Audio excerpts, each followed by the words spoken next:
Hi, and welcome to PowHer Box. This is my first episode with a guest, Alicia Crespin. Welcome. Thank you so much. This is her book, The Tea, The Talk, Brave Women Spilling the Tea on the Sex Talk. I'm so excited to get into this. I know, me too. I can't wait. Yes, welcome. Thank you. I appreciate you having me. So honored. Mm-hmm. Talk to me. Who is Alicia? I love that question. I would say when I was younger, not as mature as we are now, I would define Alicia by like my accomplishments and my successes. Okay. But now that I've had a chance to just kind of sit with myself and understand who I am, I would say I'm a strong woman. I'm an advocate. I'm a person that wants to help, that just wants to do better.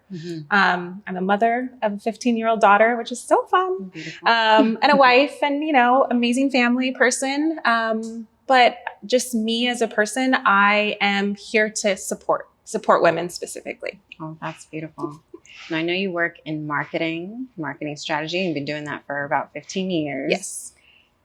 How is that? What is that world like? The world is fun. I love strategy. I love digging into data and insights and finding like what that thing is that is going to get me something incremental or different or new. I like pushing the boundaries. And at my level where I'm at, fortunately, I'm able to do that now. And so it's fun. It's exhilarating. It's always challenging. But I love to mentor also. So I mentor so many women in my company as well. So, and that's what like gets me excited and, makes me feel inspired to hear young women hear their struggles. And then I offer them anything I can to support them. So while I have like the corporate work life, I still always have the mentorship part as well. So it's a great balance. That's awesome. Yeah, I was going to say, like, how does that go hand in hand with your advocacy work? And you just definitely explained that. I figure it out in some way. Right. Now, your book. It's a compilation of how many women did you interview? 40. I interviewed 40. Wow. How long did that take? It took me about 7 months to interview them. Okay. Yes, about 7 or 8 months to interview them. Yeah. And initially I was going for 50 because, 50 sounds, like a good round number. Good number. But the more stories I kept getting and as I started to write them, I was like, 50 is going to take me a minute. Yeah. And I really had a goal to get it out before Thanksgiving, like that time frame. Okay. And I just had so much great quality stories and I couldn't even write them all. I only have 30 in the book because they were just so great. And I wanted to save some, save some special ones for some other things maybe down the path. Yeah. So, how do you choose though? Like, what's that process? I know. Like? So of course, because I'm analytical, I literally had my spreadsheet. And I have certain questions that I ask each woman. And so I had a combination, right? I wanted some that were funny. I wanted some that were very emotional. I wanted all different women from different ages, ethnicities, culture, upbringing, women who dealt with defining their sexuality, because I wanted to get as many as possible. So that's how I started to kind of narrow down who I really wanted to put in the first book. And why the sex talk? Like, what is the inspiration behind this book? My daughter, for sure. Okay. Raising a teenager now is very different with social media and just access to everything at your fingertips. And she's 15 now. And I'm very open with everything else, like, period, whatever it may be. Like, I'll be like, tell her about like what kind of, how blood comes out, all that stuff. Right. But then sex specifically, it was just not coming. Like it was not forthcoming. I was like avoiding it. And like, so I just was like, this is not good. Like, it's not good. I know that she knows it. Like she's already, 8th grade and I keep saying little small things and I know she knows it, but I just couldn't figure out a way to say it. And there's so much research. There's so many amazing resources, but they just were not connecting with me. And that's where I was like, there's something missing. Like there's just something that's not connecting, that's inspiring me to give me the confidence to be able to talk to my own daughter. So she was really my inspiration behind it.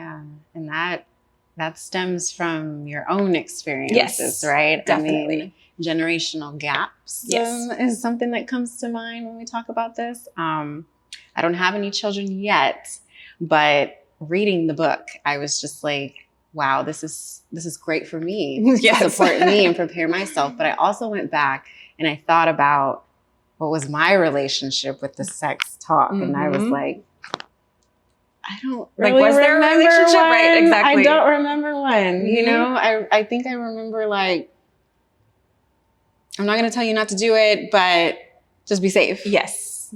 But what does safe mean? Exactly. Yes. You know, yes. what are all the things that come with that? And I think that reading your book, like you've unlocked a lot of different perceptions, perspectives. There's trauma in this. Agreed.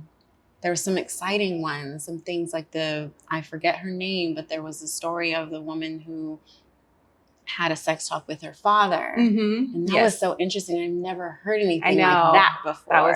I love that one. And I'm like, that needs to be a movie. I need to watch that. I know.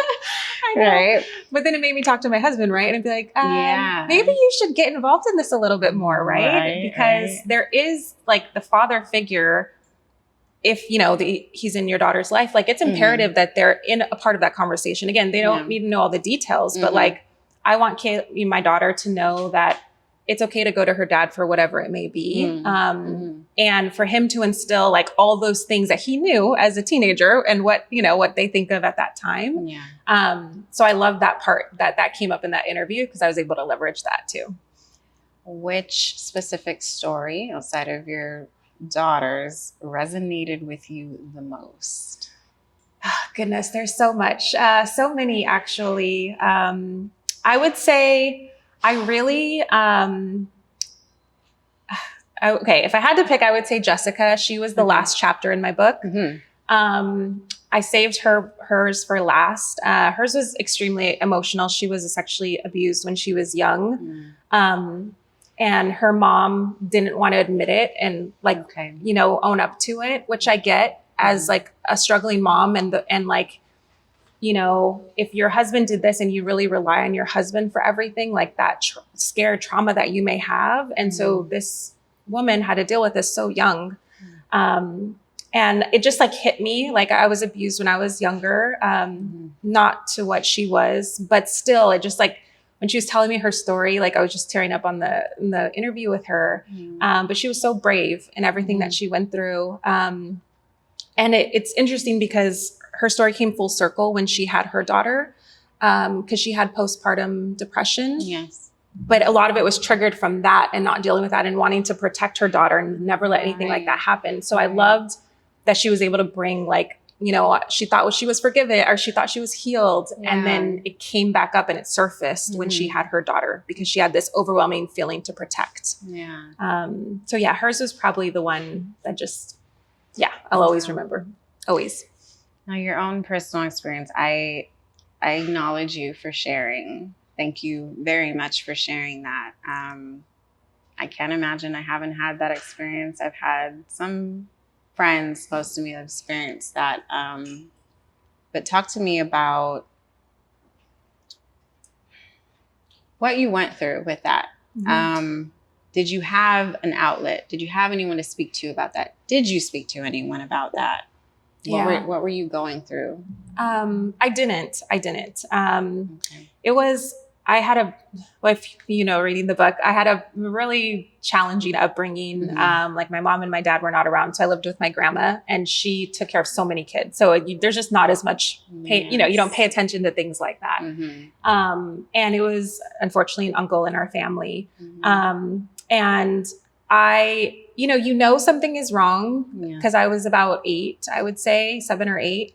I knew something was wrong, but like, I didn't really know how to say that it's wrong or like, I was like scared. Like as I'm saying this, I'm literally like picturing it happening like that. That's how much it like still sits in your brain, no matter how long ago it was. So like, after little things would happen, it's like, I sit there and I'm like, I know this is not right. Like something is off, but I just never had the courage to say something. And I think it's just because no one ever said it, like talked to me or said anything, that this is a possibility or something like this happens, come to me, I don't know. So I just never had a safe space to say it at all. But years later, I did end up telling my sister, and the same thing happened to her, but she had never told me when she was young either. So I'm just like, man, we could do so much better. Like, you know, like there's just so much, like, cause so many women, I think I had read a stat, like, I don't even know, like 2 in 4 women now have some type of sexual abuse, some, you know, growing up. And I'm just like, there is something we should do. And it does start with the talk, because that is a huge part of it as well. Right. Because there's empowerment. Yes. In owning who you are. Yeah. Knowing your body. Exactly. Right? Knowing what's appropriate for you, for others. I mean, wow. And even just describing and saying vagina and penis, right? Like just the real words and knowing those parts, the body parts about you, like the simplest things that moms and dads can do right now to even help with that conversation. Right. Discovering the importance of the sex talk, right? When you decided you're going to write this book, you're going to compile these stories. How did you decide, like, what's the crucial things to put in this book? You know, you're interviewing everyone, but what are the crucial things that you wanted to include? And what are some common misconceptions around, like, women and about their bodies and their reproductive health and their sexual health? Yeah, I would say the crucial things is, again, there's so many fantastic resources, and, you know, there's sex education in school here in the US. So I knew everybody knows, here's a uterus, like the reproductive part of it. And I think almost everybody's taught that. It's the emotional underlying part of it, and the advocacy and being mature enough to make decisions, even though at that age, you know, we're not really, but you know, right.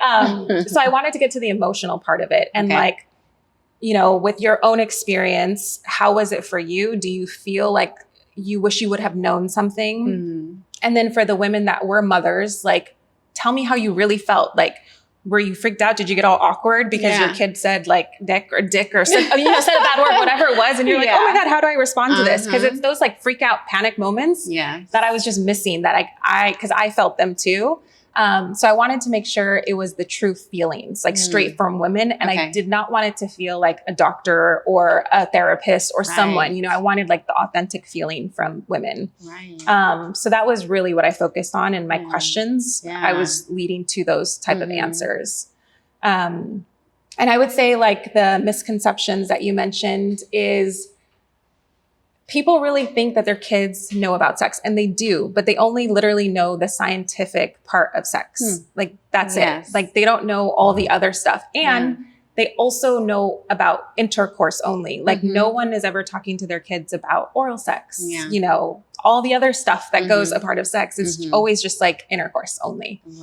And you know, as well as I, there's so many other things you can do, but we don't talk to our kids about that. Like, we're only like, don't have sex because you can get pregnant. Like, it literally, that's it. It's literally like consequential based and not of the emotions or all the why. Like, okay, but why?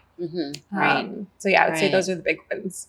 And that I've connected this with my mission with PowHer Box, advocacy for reproductive health, right? One of the things that I ask is, you know, going through my fertility journey, I didn't even know that there was a journey with infertility. It's like, oh, you get pregnant, that's it. Get pregnant, have a baby. Have sex, get pregnant, have a baby. Yes. Right? Simple steps, right? Not that there's all of these different scenarios that could happen. You know, like, I knew about miscarriage, but didn't really know what kind of emotions would come from that. Didn't know that there's different like nutrition that could affect that. Even your sexual health can affect your fertility. Had no idea that those went hand in hand, you know?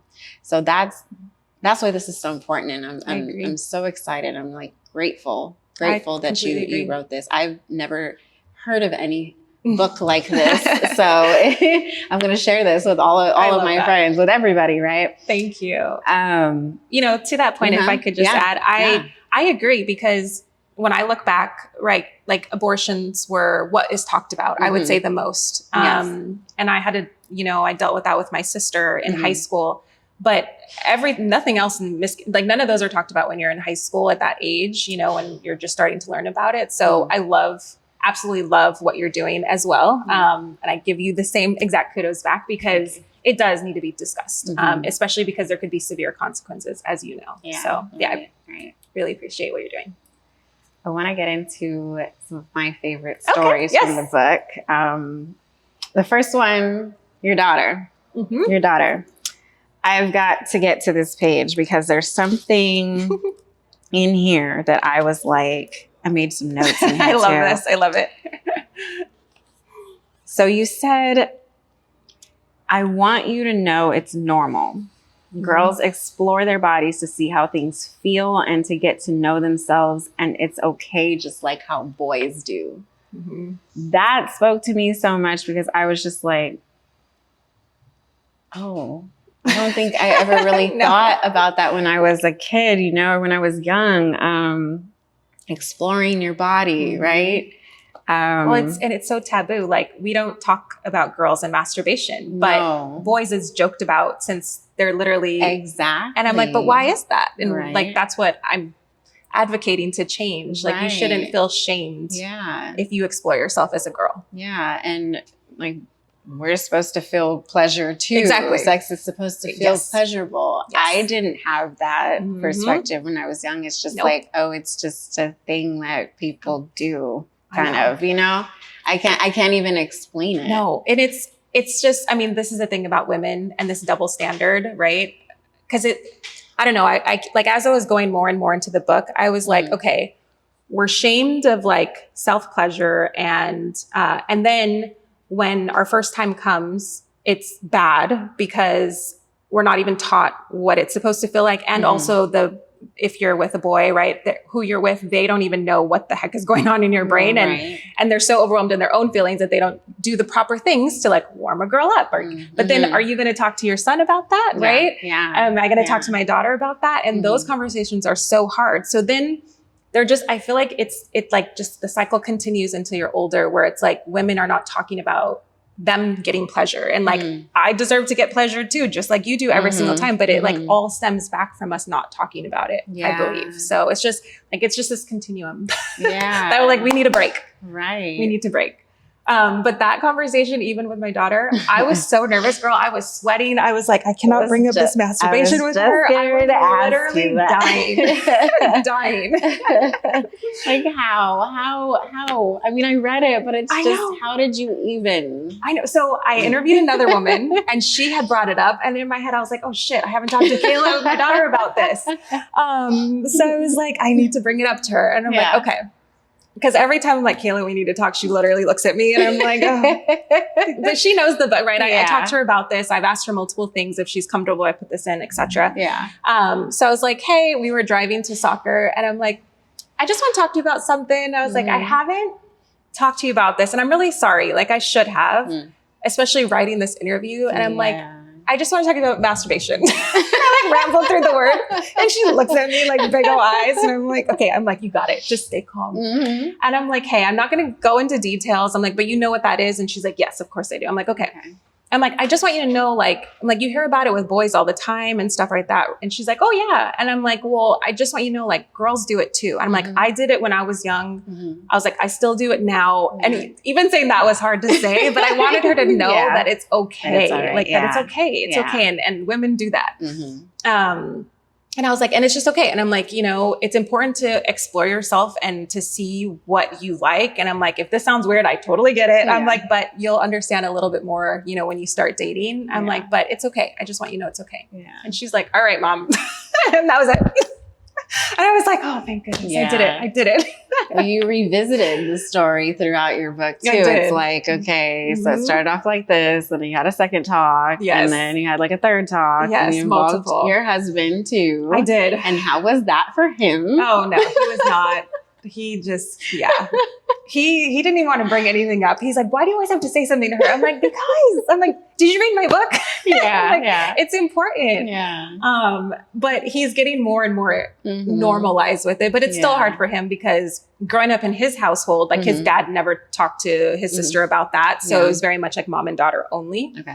But he wanted to know and be a part of what I was saying to her, which I appreciated, right? Like he at least wanted to know, like, well, what exactly are you saying, to what level? Right. So that was great. Like just bringing him along on that side, at least so he knew. And then I always followed up and told him like, okay, this is what she said. And then he's like, okay, that's enough. I don't want to hear it. Okay, that's enough. I don't want to hear it. Which I get, Dads and daughters. Daddy girl. I get it. Yeah. There's another story. Katie, the relationship she had with her mom, because her mom was pretty open about it, right? Just sipping wine and talking, right? And reading a book. Yes. Something stood out for me in that story too. Katie said, I think that it would have been nice to have just the warnings of yourself, your body, go into it knowing that sex is also for you. See, same connection. I'm like, I realized there was a theme throughout the book, and that was it. And that is a major connection for me in my mission, and just me thinking about myself and my own personal experiences. Like, it's for you. Because I went through a lot of my my journey thinking a lot about others, you know, wanting to like give to others, and nothing wrong with wanting to give to others. But when I really think about it, I'm like, you know, maybe I wouldn't have given so much. Exactly. Early, you know, and not everybody deserves this, right? Yeah, exactly. Oh my gosh. One woman in my book, Roxanne, she had said, vulgar, but she was like, you know, my pussy has power. She's like, why would I give it to anybody? And I'm like, oh my gosh, yes. Like, why did we not think about that? Right, but again, it's not positioned that way. Like, it's still a very, you know, male dominated, like women are men pleasers. It's that there's still that view of that. And because women are so sexualized, you know, across everything. And so it's like, the more we can let girls know this early on, that like you do it for yourself, like not for anybody else. Like you can like take a second to think like, do I actually want this? Like, do I really want this? Or am I doing it because he does, or I want to, you know, be cool, whatever it is, right? It's like, how do you get them to just stop and take a second? You know? That's so tough when you're young. I know. Well, that's why I'm like, the more we just keep talking about it, giving examples. I do so much role playing with my daughter. Like, I'm like, okay, if this situation comes up, like, what do you think here? I'm like, you know, I try so many different ways, but of course you never know, right? When they're in that situation. I just want her to like take a second. But I know it's difficult. I know. We know, you know. Hey, you're telling her though. I never had anyone telling me like, take a beat, take a minute, you know, think about these things. But that also leads me into the story of your mom, because it goes back generations, right? Yes. Your mom's story, that touched me so much. And I listened to the audio as well. I'm glad you included that in here too, the QR codes to be able to listen to some of the audio, because I felt like I was there. That was very important. This was so powerful. Our mothers do so much. Let's talk to them more. More importantly, let's take the initiative to talk to them. I think we wait for them to come to us. If we want the closeness, the bond, an improved relationship, then we have to be willing to take the first step. So powerful. And I am developing like a much closer relationship with my mom at this age. You know, I have an older sibling. She's 15 years older than I am. Okay. Huge gap, right? Yeah, definitely. My mom had me, you know, later in life. So by the time I got here, like she was spending a lot of time with my sister, and, you know, we didn't engage in too much conversation, you know? Yeah. Below the surface. Yeah. Right? Below the surface. Yeah, exactly. But I'm so grateful that our relationship is growing much closer now. And we can just like speak freely like girlfriends. I love it, you know? But yes, we do have to go to our moms. We do. And talk to them. We do. Because many of them come from a time where you just didn't say anything, and their mothers didn't say anything to them. Yes, exactly. Right? Yes, I know. It's so sad. And I'm just like, imagine like, just imagine all of like the knowledge you would get, because our moms have been through literally everything, probably the same things we've been through or more. I'm like, but we just like, there's this like barrier, this shield where it's like, do not cross, you know? Right. So, yeah, I've rebuilt my relationship with my mom as well, but it takes both sides, right? Like, but someone has to make the step. And I think that was why I went back to her and just told her how proud I was of her, because like, in the past, I would be like, oh, why did she do that? Right. You know, but then as a mother and just with experience, it's like, wait, like I know that she did everything in the best to her ability that she could at that time. Yeah. And the fact that she continued and didn't stop, because a lot of moms will stop. I'm like, I just need to like tell her that, because I've never told her that before. Yeah.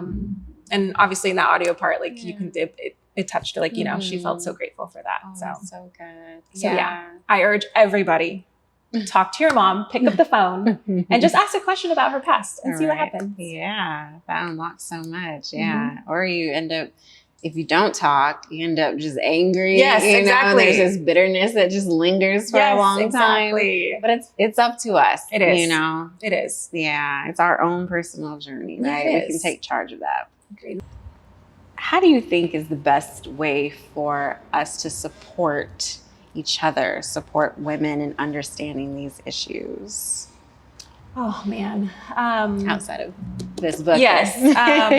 You know, I meet random people through work, whatever it may be, and I ask more provocative questions just to start the conversation. And these women just like open up and like say everything. Like what? What kind of questions? Like I'll be like, you know, what, like I was literally just at a work function and I'm like, you know, what kind of teenager were you? Were you the bad teenager? Were you the good one? Or were you like good on the surface, but then you snuck out at nighttime? Yeah. Like things like that, right?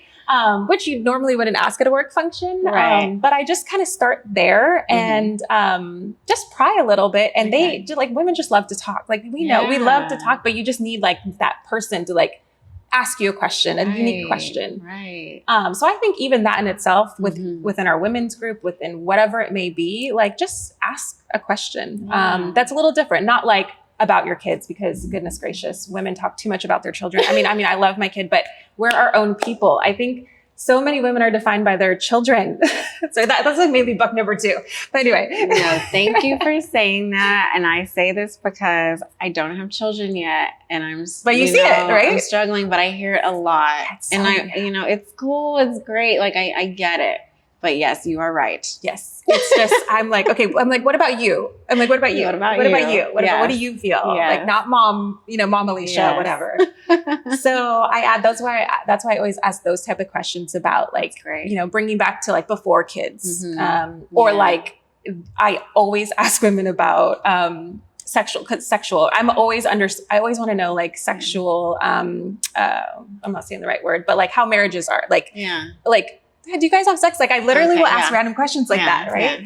Yeah. That makes them uncomfortable, but I'm like, hey, it brings up a good conversation. So that's what I do. Like, and I think if we all just ask a little bit more questions about themselves, about thinking back before they had all these responsibilities and marriage and children, like, and just start having that conversation. Did you ever have a challenge of asking someone something and they got like upset? Did they leave? Like, no, not really. Funny story. Again, I asked funny questions. So I was talking to a couple girlfriends about blowjobs, right? Okay, because a lot of married women do not give blowjobs. And I just asked them why. I'm like, well, why? And they're like, well, I just, I don't want to do that. It grosses me out, whatever it may be. Yeah. But I'm like, okay, how long do you think it would take you to do that? And they're like, probably like 4 minutes. And I'm like, okay, so you're telling me that for 4 minutes of your life, like if this makes him really happy and like you get something out of it in the end, whatever it is, whatever they're feeling, whatever. Cause men are pretty simple a little bit in that way where it's like, if they get a good blowjob the next day, they'll probably do something sweet. It's, I know that sounds terrible, but listen, this is life. Okay. So I'll be like, why don't you just try it? And then like a couple women like looked at me like, what do you mean? Like, no, like, but just because it's just uncomfortable for them to talk about it. Yeah. And me, I just talk about everything. Like I love to talk about things. So I just get more like uncomfortable stares, but never someone that'll be like, don't ask me that. How dare you? Just more like, oh God, there goes Alicia again. That's good. But I can't help it. Yeah. I am a pretty private person. I do not really like to talk about a whole lot. That's just probably my upbringing. Yeah. But this, just sitting here, this conversation, it's supportive, So I'm like in that space where I'm open, and I'm open to shifting my perspective and how I used to think about things, So I'm on that path right now. So I appreciate that. Yeah, of course. Because I'm one of those women where I'm like, like, should she just say that? I know. But that's what it is, right? When it comes from like the supportive standpoint and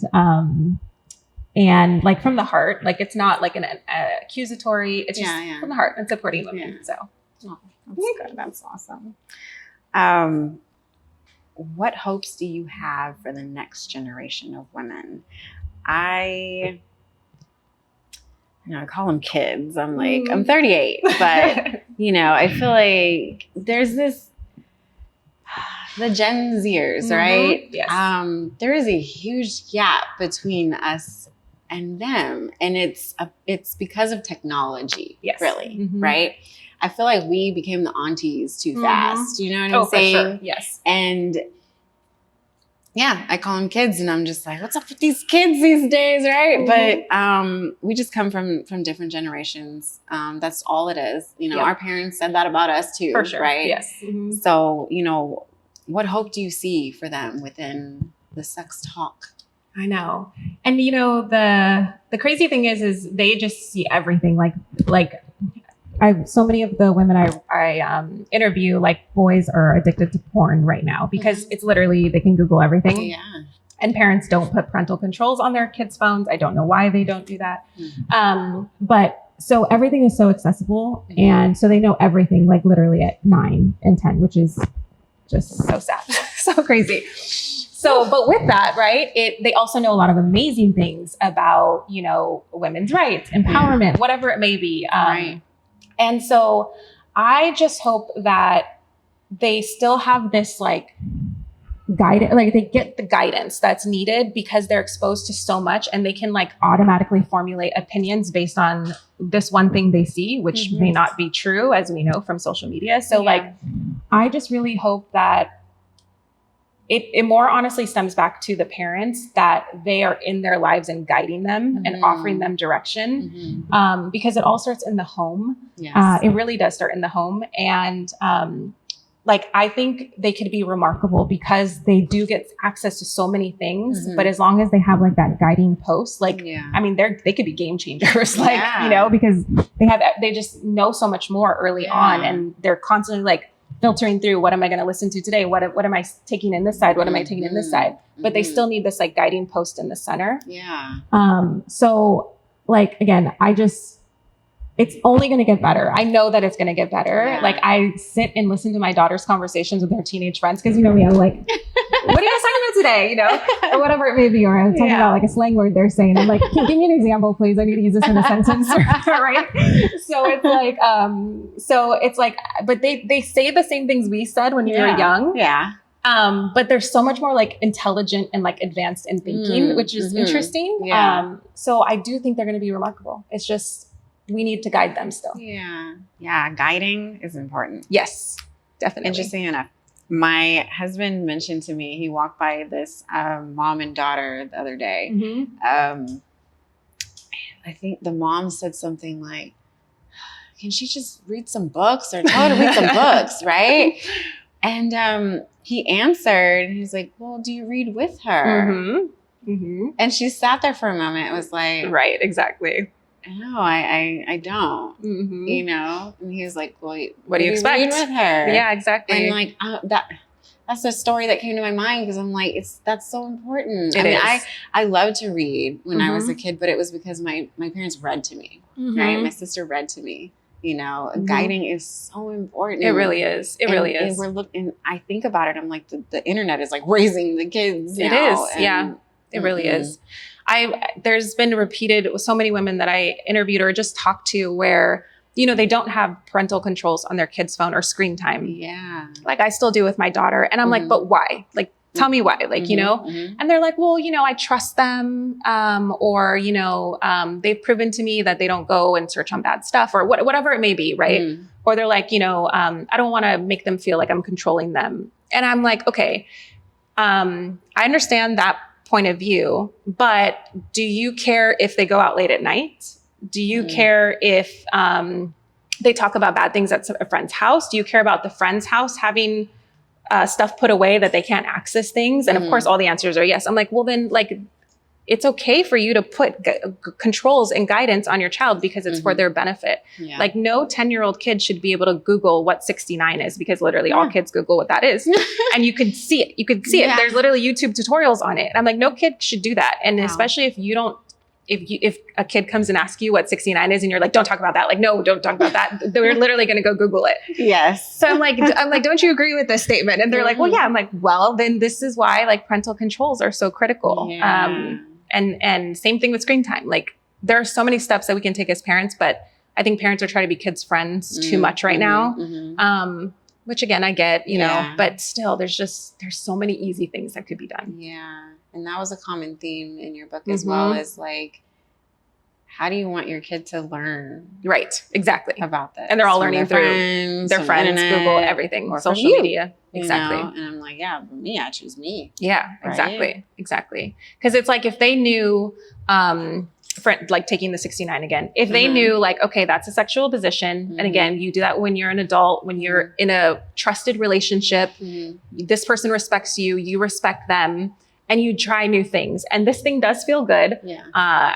You know, you don't need to go into too many details, but you're like, it's a type of sexual position and it does feel good. I was like, but the most important thing is that you're with somebody that you love, that respects you, you respect them, before you can do things like that. And you do it because you want to, right? That's the way you would tell them instead of them just seeing this video of that happening, right? So it changes like their mindset of what that is. Yeah. Wow. Wow.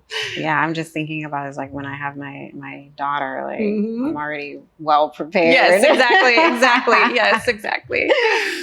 What are your future plans as an author and an advocate? What's up next? Oh my goodness. You know, I really want to interview men. Yeah. Yes. Me too. I want to interview men. Me too. Oh my gosh. Girl, if I'm like, okay, because men are taught from the men that I've talked to, here's condoms and be safe. Don't get a girl pregnant. Yeah. And I'm just like, but now all boys are looking at porn. Like I said, like they're actually like addicted to porn. Well, not all boys, but a lot of boys in high school right now. And I'm like, and that is their perception of sex. If their parents are not talking to them about this, like a couple women that I interviewed, they were like, oh, he was disappointed when we had sex for the first time because I wasn't like moaning right away. And I'm like, how fucked up is that? That is like the perception right now.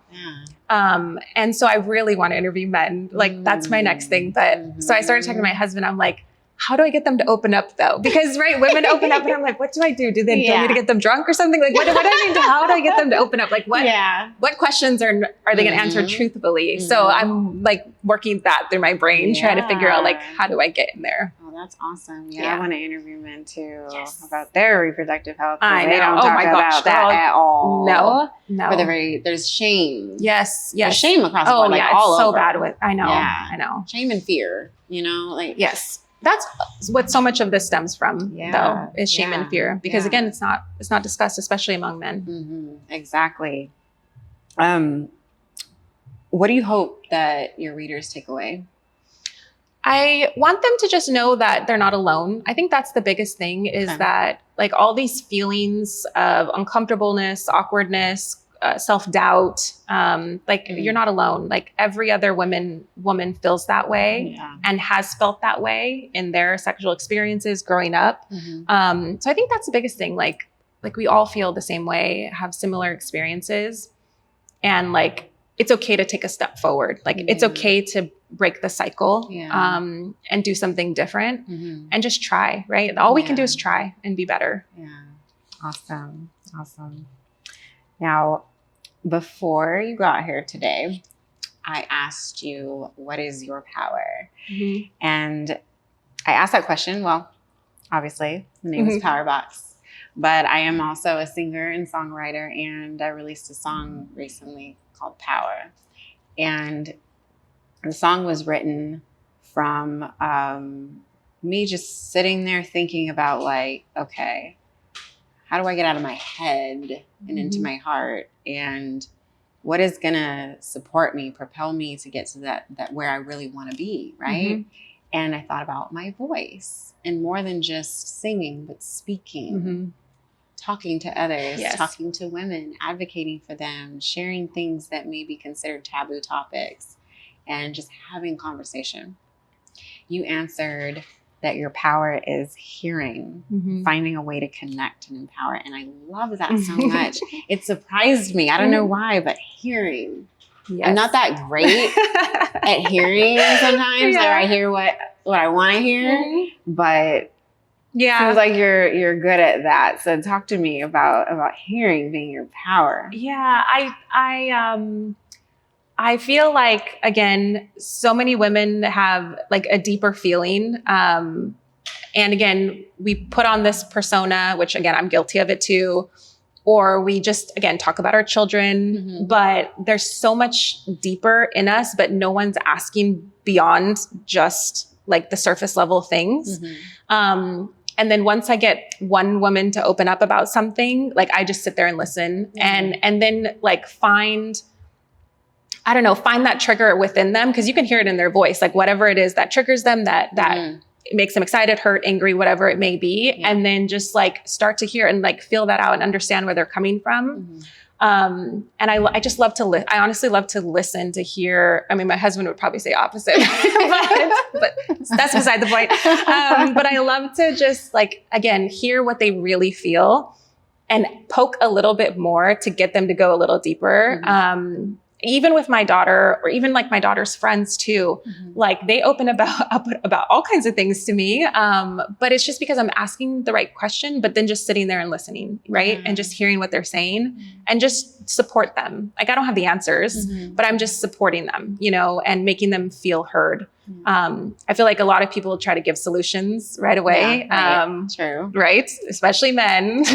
I literally just told my husband this the other day. I'm like, I just want you to hear me. Just hear me, And so that's what it is. It's just hearing. Hearing and being there to support you. Oh, that's wonderful. Oh my gosh. Yeah, I thought about that. I was like, I got to hear this answer. Hearing. What I never expected that answer. Well, thank you so much, Alicia. This has been amazing. I've enjoyed this conversation. Can you please let us know, how do we get this? Where do we find it? You can find it on Amazon. Or you can also go to my website, aliciacrespin.com, and pick it up. Beautiful. And your socials, how do we follow you? Yes, so it's at Spill the Tea with Alicia on Instagram and TikTok. At Spill the Tea with Alicia. Awesome. Thank you. Thank you so much. I'm so honored. And continue doing what you're doing. Your story is absolutely beautiful and so inspiring. And I love, again, the bravery that you're showing, even though I'm sure you have like, you're second guessing some of the stuff that you're saying. But it is so important and so empowering for, again, women to feel connected and to be heard. So thank you for doing that. Thank you. I received that. Thank you so much. Thank you. All right. Well, thank you so much for joining us on this session of PowHer Box. I'm so excited that Alicia Crespin is my very first guest on PowHer Box. And this was a beautiful, beautiful conversation. You know where to find her book, The Tea, The Talk. And until next time, see you soon.